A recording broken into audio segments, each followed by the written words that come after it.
여러분 안녕하십니까? NBS 초대석 윤은기입니다. 경북 상주하면 뭐가 떠오르십니까? 아마 달콤한 꽃감을 생각하시는 분들이 많으실 텐데요. 사실 상주는 풍부한 일조량에 자연재해가 적어서 꽃감 외에도 배, 쌀 등 특산품이 많습니다. 특히 시설 오이는 전국 최고 수준의 생산량과 품질을 자랑하고 있습니다. 오늘 초대석에는 한 작물에 대한 열정과 배움으로 1등 신화를 이뤄낸 농업 마이스터의 얘기를 함께 들어보겠습니다.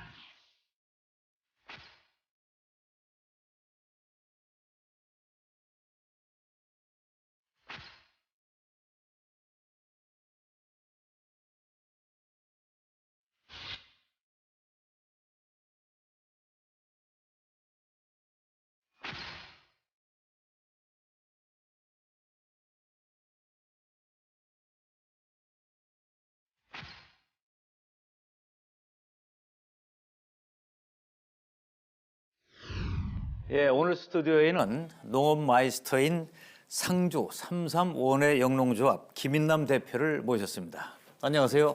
반갑습니다. 예, 김인남입니다. 반갑습니다. 자, 상주 하면은 우선 저는 뭐 꽃감이 먼저 떠오르는데 말이죠. 근데 그 농산물이 워낙 많이 나오죠, 그 지역에서. 네, 많이 나오고 예, 있습니다. 대표적인 게 어떤 것들입니까? 상주하면 곶감하고 누에는 지금 이제 좀 사양이 됐고 쌀. 쌀. 예, 그 다음에 지금 이제 오이. 예. 예, 그 외에 또 이제 지금 많이 수출되고 있는 포도. 포도. 네, 샤인머스켓이 지금 이제 많이 재배하고 있습니다. 예, 인기도 좋죠. 또. 네네. 자, 그 오이, 상주 오이는 어떻게 특성이 어떻습니까? 예, 상주 오이는 영남 지역에서도 주로 하지 않는 그 백다다기를 해서 서울 지역을 이제 주로 공략하기 위해서 이제 재배를 하고 있고요. 연간 500농가 정도 되는데 800억 정도의 그 매출을 올리고 있습니다 지금. 예. 자, 800억 원 정도. 자, 상주가 이렇게 이제 오이로 이름이 나는 데까지는 김 대표님이 큰 역할을 하셨다고 그러는데, 자, 오이 어떻게 시작을 하셨습니까? 시골에서 처음 이제 낙향을 해서 농사를 시작하면서 그래도 자금 회전이 가장 빠른 게 채소가 되기 때문에 그 중에서도 이제 오이가 수익이 좋거든요. 그래서 오이를 시작한 거거든요. 예. 현재 규모는 어느 정도? 그때 당시에는 단동으로 한 1000평 정도 하다가 워낙 이제 그 시설들이 열악하니까 연동을 92년도에 예. 92년도에 연동을 통수 세워서 그때부터 이제 수출 오이 일본으로 수출하는 오이를 이제 재배하기 시작했고요.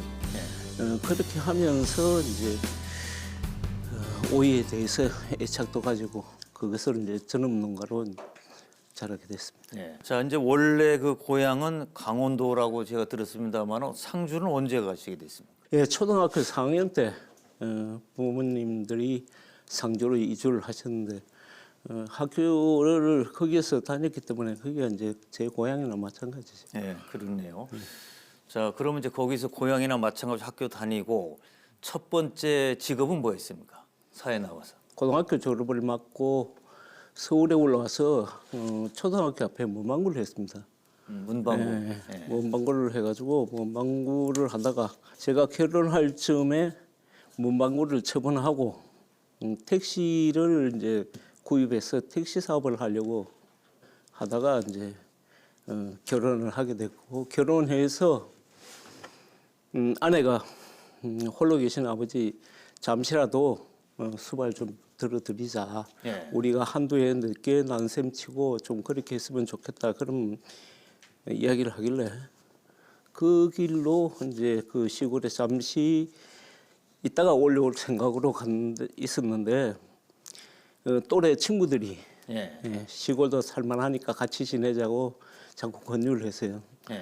그러면서 이제 결혼하고 나서 제가 그래도 부모님한테 돈을 타쓰기보다는 제가 만들어서 해야 될 것 같아서 채소 농사를 시작을 했었습니다. 자, 농사 짓는 것도 기술이다 이런 얘기고 특히 이제 뭐 계속 짓던 분은 관계없는데 이제 대도시 나와 있다가서 하게 되면 누구한테 배워야 될 거 아닙니까 이게? 네네.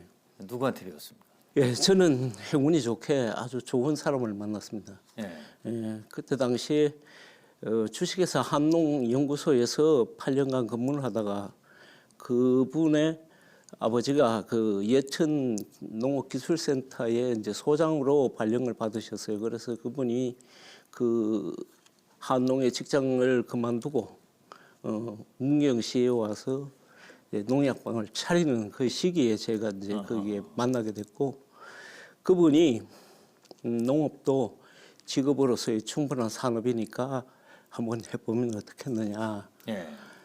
그래서 저는 인문계 고등학교를 나왔고 자라면서도 농사에 대해서는 아무런 것도 해보지를 않아서 농사를 모른다 이러니까 자기가 그러한 부분은 지원을 할 테니까 예. 경험으로 짓는 농사 말고 제대로 직업이 될 수 있도록 해보자. 그러려면은 실패를 하지 말아야 되는데 그 실패를 적게 하려면은 지식과 정보를 많이 가진 사람이 실패를 적게 할 수 있다.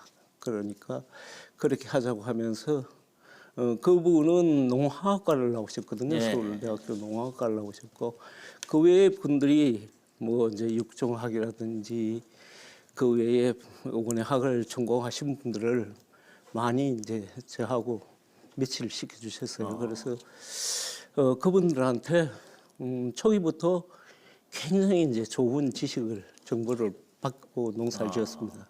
정말 귀한 분을 만나셨네요. 네, 행운이죠. 그때 당시에 그분의 친구인 분이 지금 현재 파만농 고문으로 계십니다. 예. 지금 제가 재배하고 있는 그 오이 품종을 육종하신 분인데, 아하. 박재영 박사라고 예.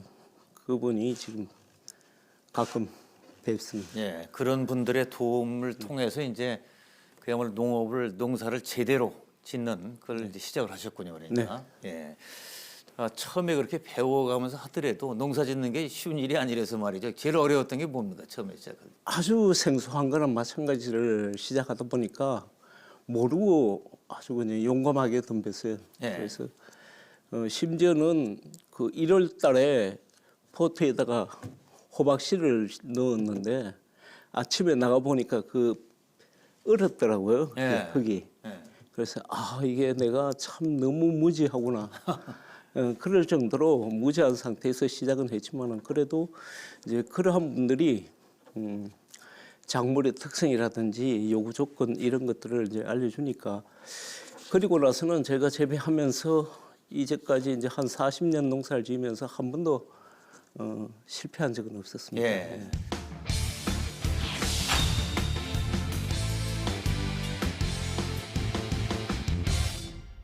자, 채소를 여러 가지 하다가 다 이제 이거 접고 오이에 몰입을 해야겠다. 어떻게 결심하게 됐습니까? 오이를 여러 가지를 하다가 수출 오이를 함께 되면서 수출 오이에 그때 바이어가 일본에서 그 대학 교수로 지내시던 분이 우리 그 오이를 수입을 해서 이제 가져갔는데 재배를 하면서 문제가 생겼어요. 제가 예. 하루에 오이가 너무 빨리 자라가지고 예. 600평을 집사람하고 저하고 아침 새벽부터 해서 밤늦게까지 따도 그걸 못 땄어요, 다. 근데 빨리 자라면 좋은 건 아닙니까, 일단? 그런데 일본은 규격이 예. 19cm에서 21cm 사이가 되어야 된다. 더 커도 안 돼요? 네. 어. 그러니까 그 규격 내에 맞추어야 되는데 이게 너무 빨리 길어지니까 이것을 맞추기 위해서 참 나름대로는 이제 비료의 어떤 성분이라든가 물을 제가 잘못 줘서 그런 현상이 생긴 게 아닌가 하고 걱정을 하다가 그분에게 물어봤습니다. 그랬더니 그분이 환경이 중요하다. 그러한 것들은 하나의 보조적인 역할이지 주가 되는 것은 환경이 식물을 그렇게 변화를 시키니까 온도를 24시간 1도씩 낮춰서 관리를 하라 그러더라고요. 그렇게 하니까 이게 굉장히 빠르게 진정이 되더라고요. 그래서 그거에 매력을 느끼게 됐고 그러한 데에 대한 그 뭐랄까 민감하게 반응하는 것이 저하고 이렇게 맞게 된 뭐 거죠. 생명체니까. 네. 오이는 종류가 몇 개나 있습니까? 오이 종류는 크게 백다다기, 치청, 가시오이 그 외에 이제 피클이 있습니다. 예. 그런데 백다다기는 수도권에서 이제 주로 이제 좋아하시고 많이 소비가 되고 있고요. 재배도 이제 이 경기, 강원 이쪽 지역에서 많이 재배를 하고 있습니다. 그 다음에 취청은 호남 지역에서 소비도 많을 뿐만 아니라 재배도 거기서 대부분 하게 되고요. 예. 가시오이는 영남 지역에서 많이 하고 부산, 대구에서 많이 소비를 하고 있습니다. 그런데 상주는 영남인데도 그 수도권의 그 인구 집중으로 수요가 더 크기 때문에 그래서 수도권을 겨냥해서 백다다기를 재배하고 있습니다. 그 품종에 따라 그러니까 맛도 다른 건가요? 네, 맛도 다르고 쓰임새도 조금씩 쓰임새가 다른 거죠. 자, 오이 소박이 맛있잖아요. 예를 들어서. 그럼 오이 소박이는 어떤 종류로 담은 거예요? 백다다기를 주로 많이 하고 근데 그걸로 안 하고 다른 걸로 하면 어떻게 되나요? 육질이 무르거나 이래가지고 아하. 그게 풍미가 안 아삭아삭한 맛이 안 나오고 물컹거리고. 예. 그러니까 다 용도가 다른 거예요, 전부. 네네 그렇습니다. 자, 이제 뭐 오이의 이제 그냥 농업 마이스터가 되시는데 말이죠. 이렇게 이제 오이 농사를 시작해서 그 힘들었던 건 어떤 게 있습니까? 초기에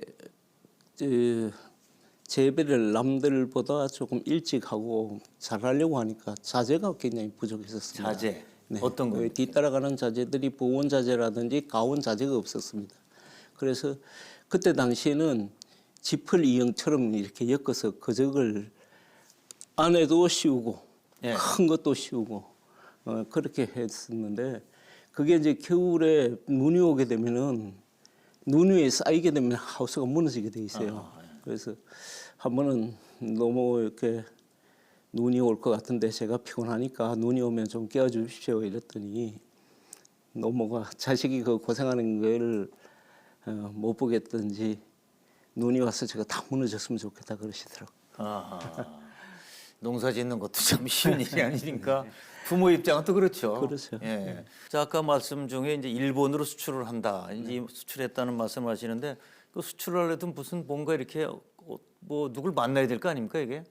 어디에 어떻게 수출을 시작하게 됐습니까? 상주에는 그저 원예 협동조합이라고 저 농협 협동조합이 있는데 그때 거기에 조합장을 하시던 분이 일본에 이제 수출 오일을 이제 권유를 하게 됐고 그 단지화가 됐어요. 그래서 수출을 하게 되면서 그때까지는 농가들이 대부분 그저 이제 농사를 짓는 거다 이렇게 지어보고 저렇게 지어보고 그냥 그렇게 지었는데 제가 그때 그분을 초기에 농사를 시작하면서 초기에 만났기 때문에 그분들이 하는 그 과학적인 농업 그런 것들을 배우게 됐고 그것들이 얼마나 중요한가를 느끼게 된 거죠. 그래서 그게 저희 그 상주 오이의 어떤 발전의 큰 계기가 됐었습니다. 자, 그러니까 이제 일본도 가서 일본 사람들 그 오이 농사 짓는 것도 제대로 다 보셨을 거 아닙니까? 네. 처음에 가보시니까 어떻던가요? 한마디로 부러웠고요. 네. 화가 났습니다. 뭐냐면은 너무 잘하니까 저희들이 봤을 때 좀 열등의식을 가지게 되면 화가 나듯이 좀 화가 났고 그때 당시에 그 바이오를 하시던 그 교수분 퇴임하신 교수분을 붙들고 호텔에서 새벽 3시까지 붙들고 여러 가지 묻기도 하고 그렇게 했었습니다. 그래서 농사에 대한 어떤 철학을 가져야 되는구나 하는 것도 그때 느끼게 됐고요. 또 배워야 된다는 생각도 하게 됐지만 또 제가 남들보다 조금 이렇게 좀 적극적이다 보니까 성격이 제가 할 수 있는 공부를 할 시간은 없었어요. 그런데 여하튼 배워야 된다는 어떠한 생각은 그때부터 많이 가지고 있었습니다. 자, 그럼 일본 수출은 이제 그쪽으로 수출해서 물론 이제 매출 올렸고 국내는 어떤 식으로 그 판매가 됐습니까? 예, 그때 당시만 해도 그 90년 초반 그러니까 95년 정도까지는 상주에서는 그 비닐 포대에 100개씩을 담아가지고 그것을 그 현지 판매를 했습니다. 그러다 보니까 현지에서 사가져가는 저 장사하시는 분이 한 2분이 가져가니까 경쟁이 안 되니까 가격이 낮을 수밖에 없었죠. 그렇죠. 그래서 제가 가락동에 와서 시장 조사를 한번 했더니 그 상인들이 이런 말씀을 해주시더라고요. 상주 사람들이 좋게 이야기하면은 순박하고 바로 이야기하면은 바보 아니냐. 제값을 못 받는다는 거죠, 그러니까. 그렇죠. 예. 그렇게 좋으면은 그 상인들이 전국을 끌고 다니면서 팔다가 못 팔면은 여기 끌고 오는데 그럼 도대체 그 겨울에 애써서 농사 지어서 얼마를 받느냐, 왜 그러느냐 그렇게 말씀하시는 거에 대단한 충격을 받았습니다. 그래서 일본서 거래하던 것들을 이제 자료를 수집하고 거기서 많이 본 것들을 이용해서 그 해에 수수료를 두 군데를 냈습니다. 상주원협에 7%, 가락동에 6%를 냈으니까 13%를 수수료를 내고 가락동으로 가져와도 그 현장에서 판매하는 것보다 30% 이상 수익이 더 높아졌어요. 그렇게 돼서 수익의 차이가 크니까 예. 상주시 전체가 금세 이제 포장을 개선하고 아. 예, 대도시에 경쟁 판매를 시작하게 됩니다. 네. 자, 그럼 이제 같이 모여서 뭐 판매하는 방식에 대한 뭐 대응을 하려면 그때 조합을 결성하게 됐나요? 네, 그러한 조직들, 농협들을 이야기를 해서 이 판매 방법을 개선을 하자 그러니까 하지 않으려고 했었어요. 예. 그래서 그러면은 제가 상주 북부 지역 3개 읍면을 데리고 나가서 따로 하겠다. 우리가 예. 이렇게 겨울에 밤잠 제대로 못 자가면서 그 추위에 떨어가며 농사를 진 것을 그렇게 허무하게 팔 수는 없다. 그렇게 해서 따로 나와서 이제 법인을 세웠고요. 예, 그때에 이제 3이 세계 읍면이라 해서 3, 공검, 함창, 이안. 그 다음에 하나의 또 3은 젊은 친구들이니까 우리가 농사를 짓는데 어떠한 지표를 가지자. 첫째, 최대의 노력을 하자. 두 번째, 소비자들한테 브랜드를 인식시키려고 하면 최선의 선비를 해야 된다. 예. 그리고 최고의 품질을 만들어내는 그러한 단체를 만들어 보자는 뜻에서 그렇게 그래서 시작했습니다. 33으로. 네. 33원의 법인, 예, 영농 법인. 네.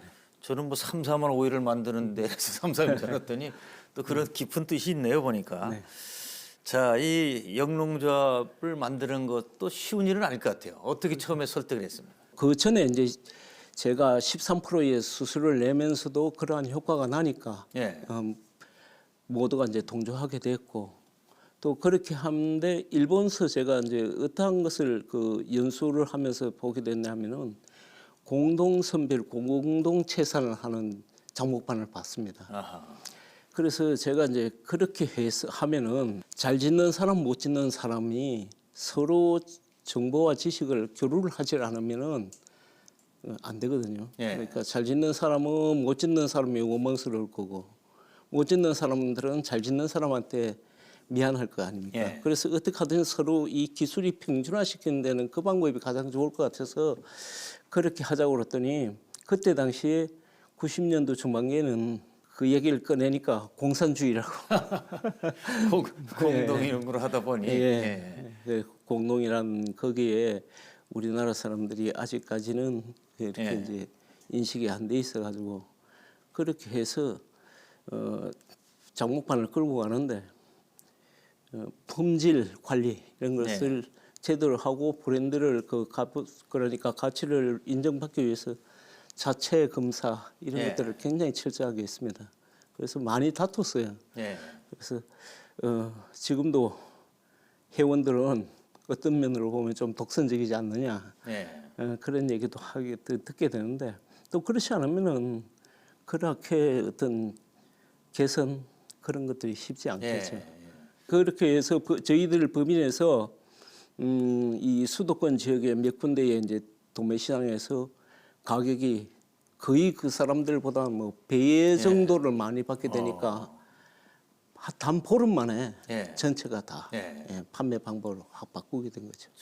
그 혁명이 벌어졌네. 네, 자, 판매 방법의 혁명이 되는 거죠. 아까 이제 오이의 품종이 다양하다 하는 말씀해 주셨는데 뭐 재배하는 분 입장에서는 뭐 잘 알겠지만 저 같은 소비자 입장에서는 좋은 오이를 고르는 방법.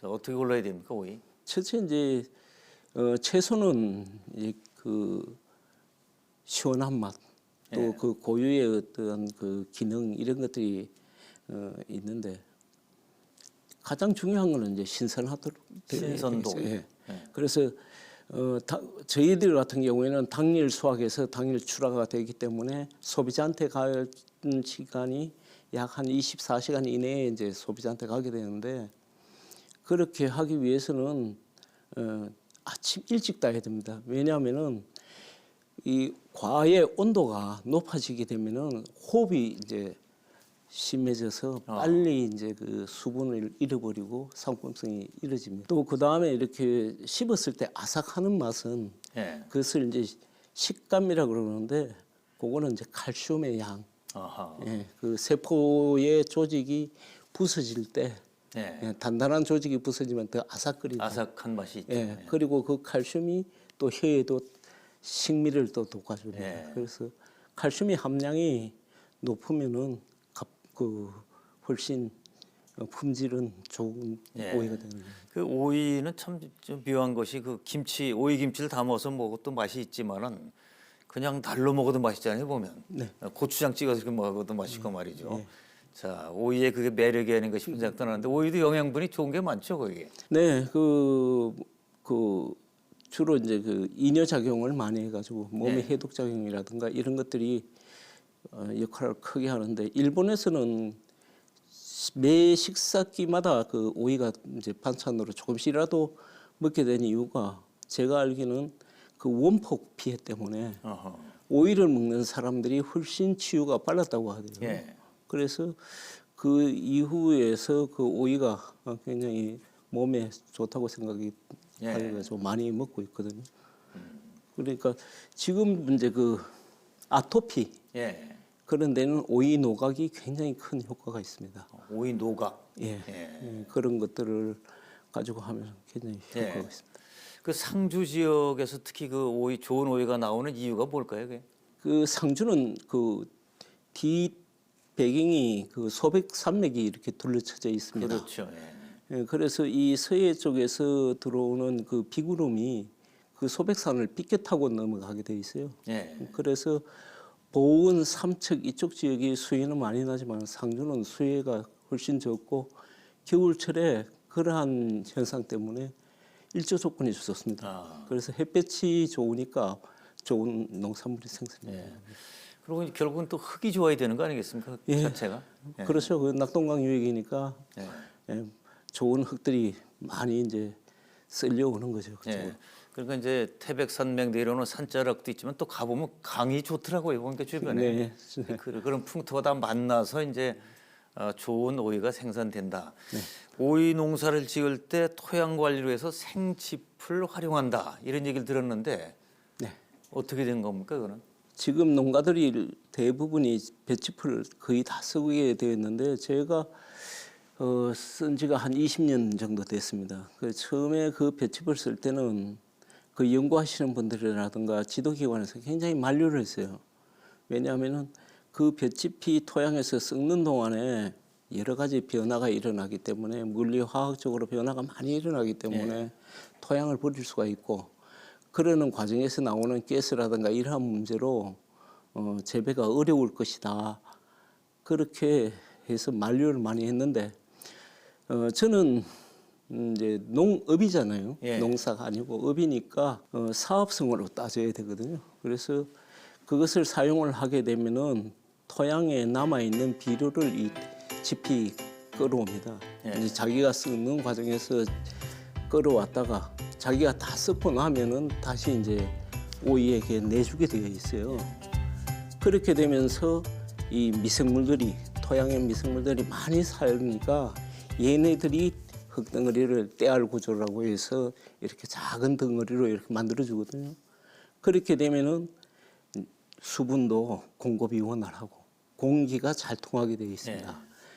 그렇게 하면서 비료 성분을 짚이 안고가 있기 때문에 염료에 대한 농도, 그러니까 소금 농도가 그만큼 적어지는 거죠. 아하. 그래서 재배 환경이 굉장히 이제 개선이 되는 거예요. 네, 미생물도 나오게 되고 그 흙 자체가 이제 달라지는 거네요, 그러니까. 그렇죠. 저희 밭 같은 경우에 토양 1g에 1억 마리 이상 한 2억 마리 정도의 미생물이 살고 있습니다. 그러니까 그렇게 수많은 미생물들이 살 수 있는 것은 충분한 먹이가 그러한 이제 유기물들이거든요. 예. 그래서 그걸 주게 되었고 그렇게 해서 제가 연 2년 이제 재배 성적이 좋으니까 예. 기관들이 또 종묘 회사 이런 데서 이제 홍보해서 지풀 뱃지풀 대신 사용하라 그렇게 홍보를 했습니다.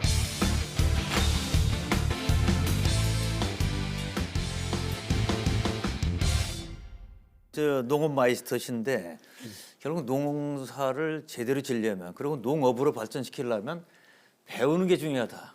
자, 그 처음부터 그런 생각을 하셨던 거죠, 그러니까? 네.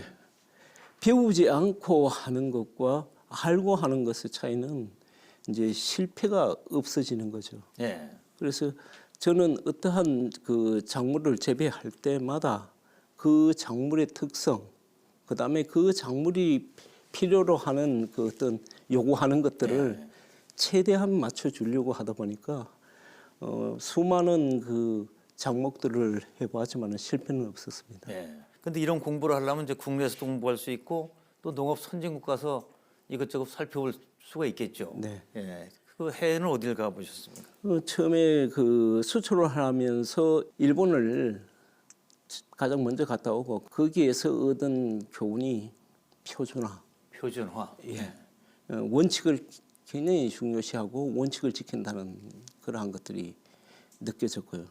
그 다음에 제가 법인을 세우고 우리 법인의 지원 사업으로 18억 공사를 하게 됐어요. 그래서 17농가의 하우스를 이제 현대화 하우스를 짓고 나서 이스라엘 갔습니다. 이스라엘. 예. 예, 이스라엘을 가게 됐고 그 이스라엘을 가서 정말 공부가 필수라는 느낌을 거기에서 가지게 됐어요.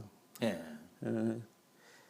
어느 그 작은 기업체에 갔는데 젊은 청년이 어디서 왔냐길래 한국에서 왔다 그러니까 한국 어디냐고 그래요. 그래서 상주라니까 오 상주 이러는 거예요. 그래서 상주를 어떻게 하죠? 예. 일본까지 자기네 기부처에서 생산되는 농산물들을 판매를 이제 수출을 하고 있는데 한국에 수출을 하기 위해서 한국의 원예 산업과 식문화를 알아야 되기 때문에 자기가 2년에 한 번씩 얻어지는 그 휴가 2달짜리 휴가를 가지고 김포에서 이제 그 부산, 김해, 밀양, 장영 그쪽을 다니면서 그 원예 산업 그러니까 비닐하우스 채소 재배하는 것들을 살펴보고 또 올라오면서 상주에 오니까 상주는 그 오이를 많이 재배하더라. 그래서 상주에서 하룻밤 자면서 상주 지역의 그 농가들을 둘러보고 왔노라고 하더라고요. 그래서 그때 정말 그 충격이라는 게 예. 굉장히 큰 충격이었습니다. 왜냐하면 그 시기가 97년도가 우리나라는 그 WTO 그 개방 반대, 예. 농민들이 그거에 대해서 굉장히 적극적으로 막 반대를 하게 되고 그렇게 운동을 하게 되는데 세상은 우리를 겨냥하고 이러한 것들이 이루어지고 있구나 하는 것을 보니까 참 큰 그 느낌을 받은 거예요. 살아남으려면 우리도 제대로 배우고 우리 것도 배워야 되지만 또 다른 나라 움직임도 알아야 되고 말이죠. 그렇죠. 예. 그 이스라엘에 갔더니 여러 가지로 우리하고 농사 방법이 달랐습니다. 예. 지하 1100m에서 1300m 밑에서 물을 끌어올리니까 칼슘이라든지 이런 미네랄이 너무 많아요. 수온도 높고 그러니까 이것을 어떻게 이제 줄이느냐가 걱정이고 또 그렇게 힘들여 끌어온 물과 자원들을 소중하게 다룰 수밖에 없으니까 예. 뿌리를 자기가 관리할 수 있는 곳으로 최대한 모아서 내가 주는 것을 최대한 활용하는 농법을 쓰더라고요. 그래서 그러한 것들을 시행을 하는데 그 며칠 다니면서 공부하고 배웠던 게 우리가 일본이나 한국에서 배웠던 뿌리가 넓게 퍼지고 깊이 들어가야만이 좋은 것은 결국 아니구나. 내가 어떻게 식물이 차지하는 영역에서 제대로 활성을 가지게 하느냐가 가장 중요한 방법이구나 하는 것을 그때 배우게 됐고 그러한 것들을 하기 위해서는 많이 알아야 되겠다 싶었죠. 그래서 공부를 하게 된 겁니다. 예. 이스라엘 다녀와서 그러니까 뭐 학교도 그때 다니시게 된 건가요, 그러니까? 네.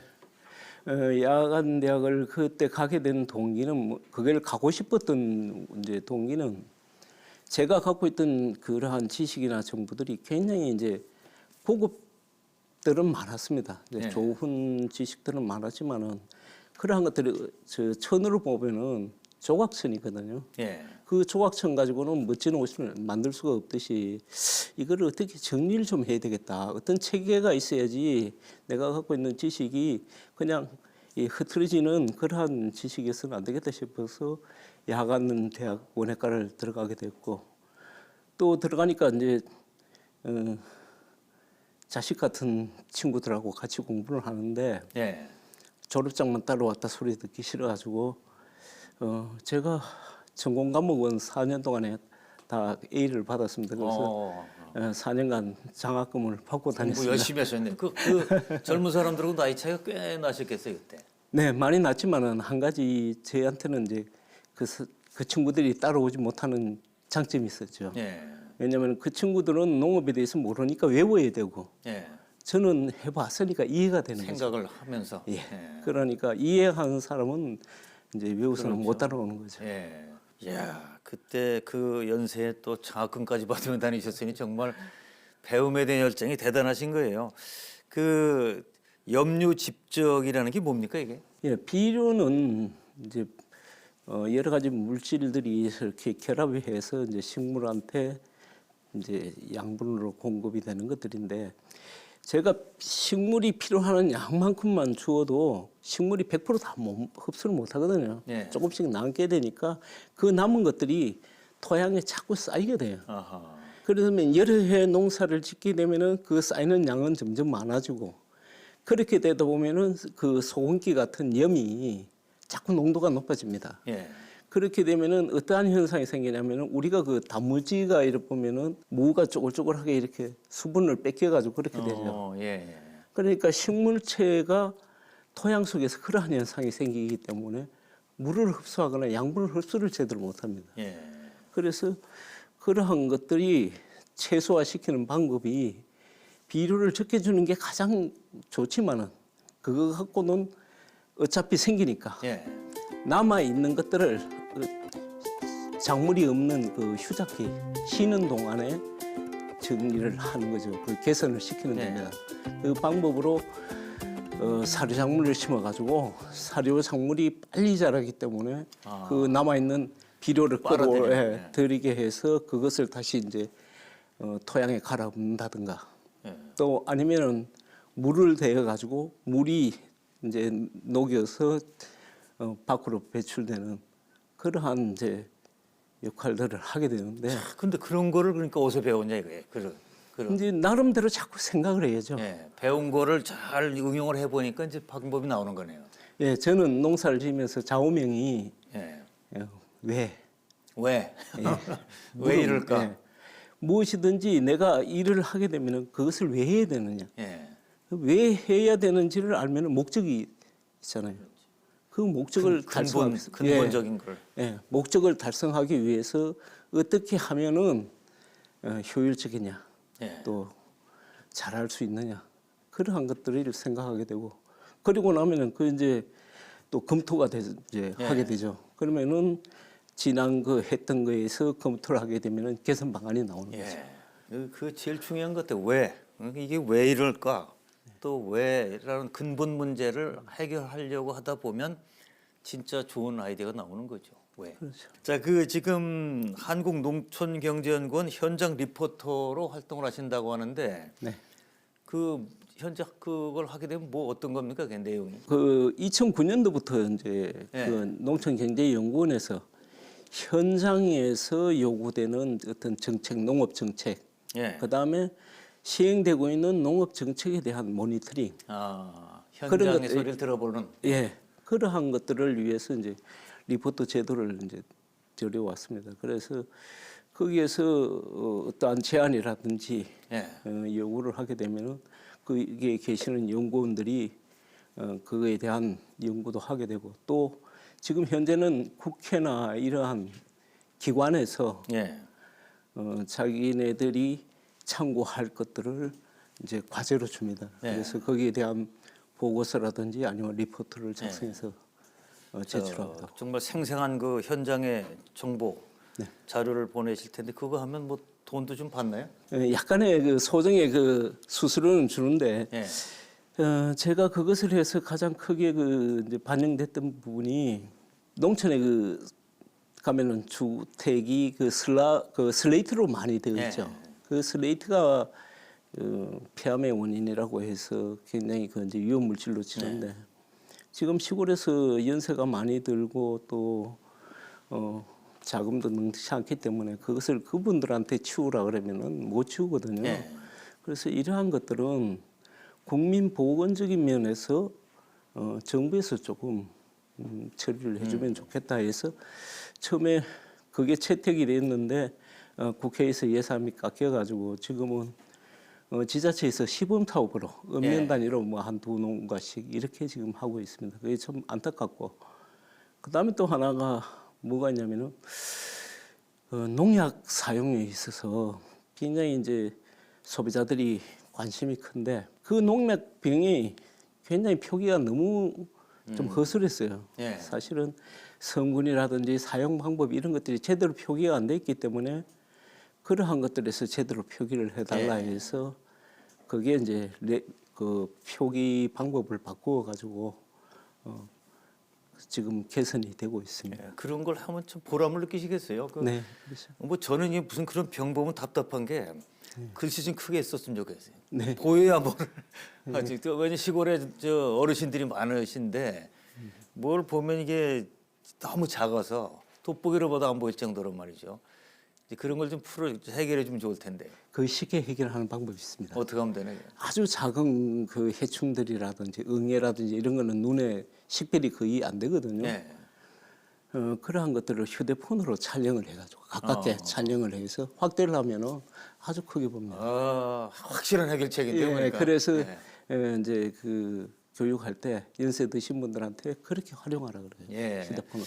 역시 그 많이 배우시고 또 많이 이제 다른 분들한테 배움을 또 나눠주시는데 마이스터가 될 때까지 또 지금 제가 볼 때 많은 경험을 하셨지만 또 많이 배우고 배우는 거 이상으로 다른 사람들한테 많이 알려주는 분으로 소문이 났어요. 이제 어떻게 지금 알려주고 있습니까? 그래서 제가 그 NCS의 그 채소 재배의 학습 모듈 개발부터 검토고 이제 지금은 기사 기능사 이제 출제위원인데 거기에서도 NCS에서도 가장 먼저 태도부터 시작하잖아요. 예. 예. 무엇을 할 때 태도가 어떠냐? 몸과 마음의 자세가 그 목적을 이루는데 거의 승패를 나눈다고 보실 예. 것 같아요. 그래서 그러한 것들을 주로 많이 이야기를 하고 있어요. 예. 지금 그 교육 과정도 만드셨죠 지금? 네. 예. 그 어떻게 운영이 되고 있습니까? 예, 제가 어제도 안성의 그 오이 상목반에서 견학을 한 30여 분이 오셨는데 그분들은 이미 그 고정관념으로 옛날에 농사 지고 오래 지고 어떤 분들의 그 방법이 그게 옳은 줄 알고 계시거든요. 그런데 사실 그러한 방법으로는 다른 그 과학적인 이야기를 하면은 굉장히 의아해합니다. 예. 못 믿어하고요. 그래서 현장에서 직접 이렇게 보여주면서 그러한 것들을 이야기를 하는 게 굉장히 효과적이고요.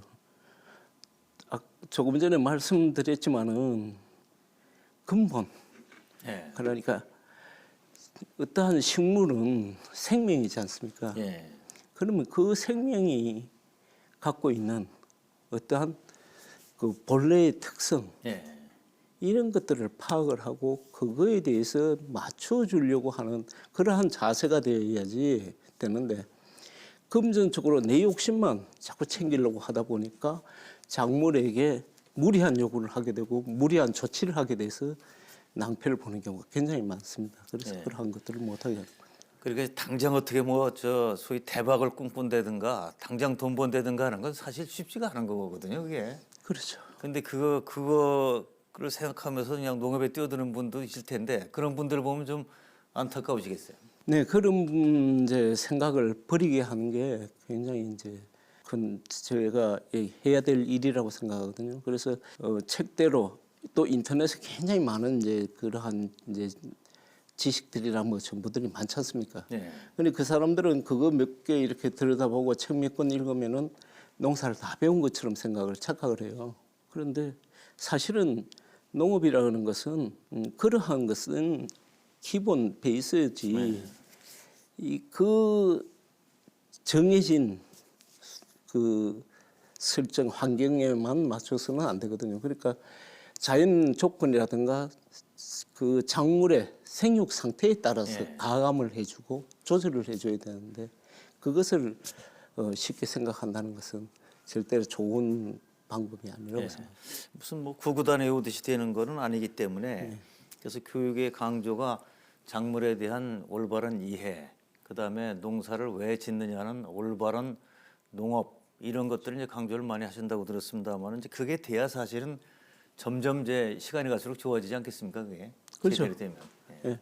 근본적으로 해결을 하지 않으면은 사상 누각이나 마찬가지거든요. 예. 자, 지금 이제 귀농 인구가 이제 늘고 있다는 소식인데요. 네. 귀농하는 분들에게 제일 하여튼 강조하고 싶은 게 뭐가 있습니까? 농사가 굉장히 만만치 않거든요. 예. 농사는 정말 그 과하게 이야기한다면 모든 과학이 다 결부돼야지 되는 그러한 산업인데 쉽게 그냥 생각하고 덤비는 분들이 많아요. 그래서 그러한 것들에 의해서 실패를 보게 되고 또 귀농하는 사람들이 가장 이렇게 오류를 내는 게 뭐냐 하면은 새로운 그 직업을 가지는 데에 대하여서 조급해요. 네, 조급하다. 예. 그래서 주위의 가족이라든지 친지 그 외에 모든 사람들이 자기에 대해서 관심을 가지니까 뭔가를 하고 있다, 해냈다는 걸 보여주기 위해 가지고 예. 준비 없이 시작을 하게 되거든요. 예. 그러면은 그 어떠한 문제가 생겼을 때 문제를 해결할 방법이 아무것도 없는 사람이 예. 그러한 무모한 행동을 하게 되는 거고 또 그렇게 하시는 분들이 대부분 보면은 여러 가지 작물을 하게 됩니다. 그래서 전투에서 적군을 여러 명을 상대하게 되는 그런 전문성이 떨어질 수가 있는 거죠. 네, 그렇게 되다 보니까 하나도 옳게 되는 게 없는 예. 그런 안타까운 일이 있어요. 예. 지금 그러니까 이제 오이에 집중을 하시다 보니까 하여튼 오이에 관한 모든 건 이제 다 잘하실 거 아니에요, 지금. 딱 보면 그냥 이게 뭐다는 걸 아실 거고. 저는 오이 얘기를 오늘 많이 이제 하면서 또 저도 많이 배웠습니다만은 오이 꽃은 어떻습니까? 그것도 종류에 따라 다른가요, 꽃 모양이? 예, 오이 꽃은 이제 거의 대동소이한데 예. 이제 색이라든지 예. 크기, 그 다음에 피는 각도 예. 그런 것들에 따라서 생육 그 상태를 읽어내는 거죠. 꽃을 보고도 또 알 수 있는 거네요, 그러니까. 그렇습니다. 예. 이 꽃이라 그러는 것은 자기 그 유전자를 남기기 위한 최초의 이제 작업이기 때문에 그러한 것들이 어떻게 건강하냐에 따라서 이제 생산되는 오이가 차이가 크죠. 예. 그래서 그 오이가 좋은 오이가 되려 그러면 꽃이 좋아야 되는 거죠. 예. 자, 이 성공한 농업인들을 제가 방송을 진행하면서 이렇게 이제 많이 뵈니까요. 공통점이 있어요. 부인의 내조가 없었더라면 또 부인이 함께 뛰지 않았더라면 어려웠을 거다 하는 얘기를 다 하시던데 어떻습니까? 예, 저는 40년간 농사를 이렇게 지어오면서 가장 이제 제가 용서를 바란다 그럴 정도로 아내한테는 잘못했죠. 많은 일을 혼자 도맡아서 하고 있고요. 예. 오늘도 제가 여기 오는 동안에 제가 여기 주차장에 주차를 하고 났더니 그 멘티 하나가 사진을 보냈어요. 톡으로. 예. 그런데 그 사진이 아주 상태가 좀 불안스러운 증상이 있어서 아내 보고 가서 좀 보고 살펴봐줘라 이럴 정도다 보니까 아무래도 내일보다는 남의 일을 챙기다 보니까 예. 집사람의 일이 그만큼 많아지고 평생을 그래도 내조를 하기 때문에 또 제가 또 바깥에서 또 활동을 할 수 있는 예. 그런 역할을 해줍니다. 자, 아내에게 고맙다는 말하는 분은 많이 봤지만 용서를 바랄 정도로 너무 감사하다 이런 얘기를 하시네요. 그러니까 참 저도 감동이 옵니다. 자, 오늘 정말 좋은 말씀을 많이 들었고요. 그 끊임없는 그 배움, 그걸 또 실제로 적용하면서 정성 이런 것들이 쌓여서 오늘날의 마이스터 영광을 얻으신 것 같습니다. 자, 끝으로 우리 방송 들으시는 분들에게 인사 말씀을 좀 해주시죠. 그 지금 청년 창업 농을 많이 하려고 덤비는 청년들이 있습니다. 그런데 그 친구들이 한 가지 착각을 하고 있는 게 있어요. 뭐냐 하면은 스마트팜은 모든 게 기계가 지어준다고 생각하고 있어요. 그런데 그 스마트팜은 그 기계에게 설정해준 값에 의해서 움직일 수밖에 없잖아요. 그렇죠. 그러면은 그 설정을 해주는 사람은 그 기계를 다스릴 줄 알아야 되거든요. 그래서 스마트팜이라도 차원 높은 농업 지식이 필요한데 그저 단순하게 내가 돈을 투자해서 시설만 좋으면은 농사가 절로 된다고 생각하고 덤비는 친구들이 있습니다. 그래서 그러한 부분에서 예. 정말 바르고 깊은 농업에 관련된 지식을 익혀서 나가야지 실패가 없을 것 같고요. 또 우리 농업인들도 작물에 대한 이해와 배려가 좀 있었으면 좋겠습니다. 내가 요구하고 내가 욕심을 내는 만큼만 억지로 만들려고 한다면은 그 순리를 벗어나게 되는 거예요. 예. 생리적인 순리를 벗어나게 되면은 절대로 좋은 결과를 얻을 수가 없는데 욕심이 앞서서 여러 가지 검증되지 않은 뭐 영양제라든지 생장 조절제 이런 것들을 사용하게 되고요. 그렇게 됨으로써 작물을 버리게 되고 토양도 나빠지게 만드는 그러한 결과가 초래되니까 조금은 욕심을 내려놓고 농사를 짓는 것이 더 바른 농사라고 생각하고 그렇게 해주시면은 별 탈 없이 좋은 농사가 될 거라고 생각이 듭니다. 자, 농업 마이스터가 그냥 탄생되는 게 아니다라는 걸 아주 절감을 했습니다. 정말 귀한 말씀을 많이 들었고요. 또 이제 새해에도 어떤 좋은 후계자들 많이 길러주시길 바라겠습니다. 감사합니다. 고맙습니다. 농업은 자연의 도움이 없으면 불가능한 산업이고 농촌은 홀로서기가 아닌 공동체를 지향하는 곳입니다. 오랜 노력으로 얻은 결실을 이웃과 함께 나누고 성공 노하우를 아낌없이 공개하는 농부의 모습은 참 농업을 보여주는 것 같습니다. 농업의 미래를 위해 사람을 키우는 이런 분들이 우리 농촌을 더 건강하게 만들어주기를 기대합니다. 함께해 주신 여러분 감사합니다.